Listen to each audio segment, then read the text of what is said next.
Harga minyak mentah dunia melambung pada dekade 1970-an hingga 1980-an.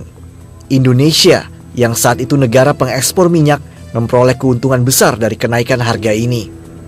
Atas instruksi Presiden Soeharto, keuntungan dari hasil penjualan minyak ini digunakan untuk membiayai pembangunan sekolah dasar di desa-desa tertinggal. SD-SD yang hingga kini dikenal sebagai SD Impres. Waktu tahun 76-7 ada kenaikan harga minyak, kita dapat uang banyak. Jadi Pak Harto dulu perintahkan untuk pendidikan. Jadi beliau membangun SD banyak sekali. Karena dari zaman Belanda sampai zaman Orde Lama tidak banyak SD yang bisa dibangun, anggaran kita terbatas.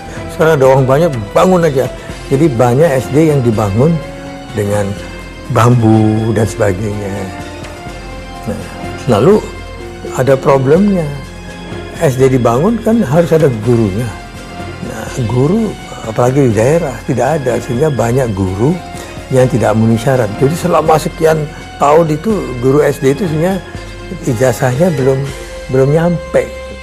Di masa Soeharto lah sebenarnya terjadi perubahan yang cukup signifikan, di mana semua hal secara bertahap di dalam Revalita, ya, Pelita dan Revalita ini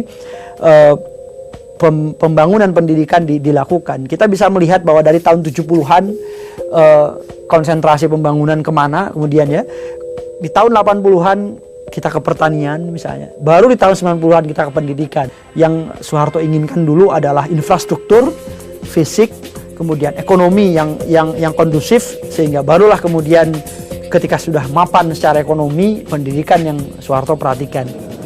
Pimpinan DPR RI dan pimpinan pemerintah melaksanakan rapat konsultasi dengan agenda tunggal,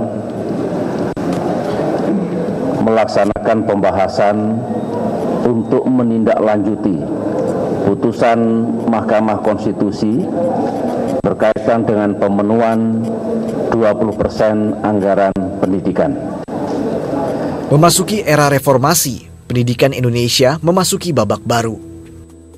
20% dari anggaran pendapatan dan belanja negara atau APBN dialokasikan untuk pendidikan. Dengan anggaran sebesar ini, cita-cita mulia para pendiri Republik untuk mencerdaskan kehidupan bangsa dengan pendidikan seharusnya bisa tercapai. Tapi, cita-cita itu belum sepenuhnya terwujud.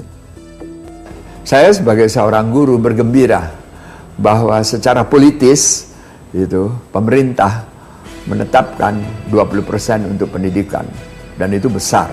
Tapi orang punya uang saja yang jumlahnya 20% dari seluruh jumlah APBN.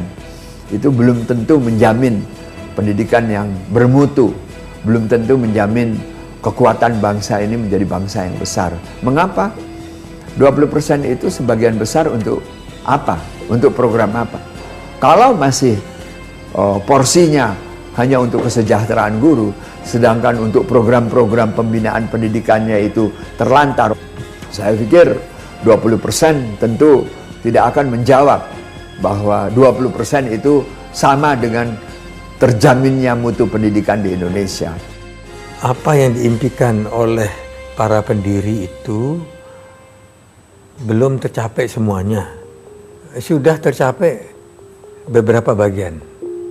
Yang pertama sudah tercapai bahwa ya SMP ya, sampai SMP itu sudah hampir 90%. Yang belum tercapai adalah ratanya mutu.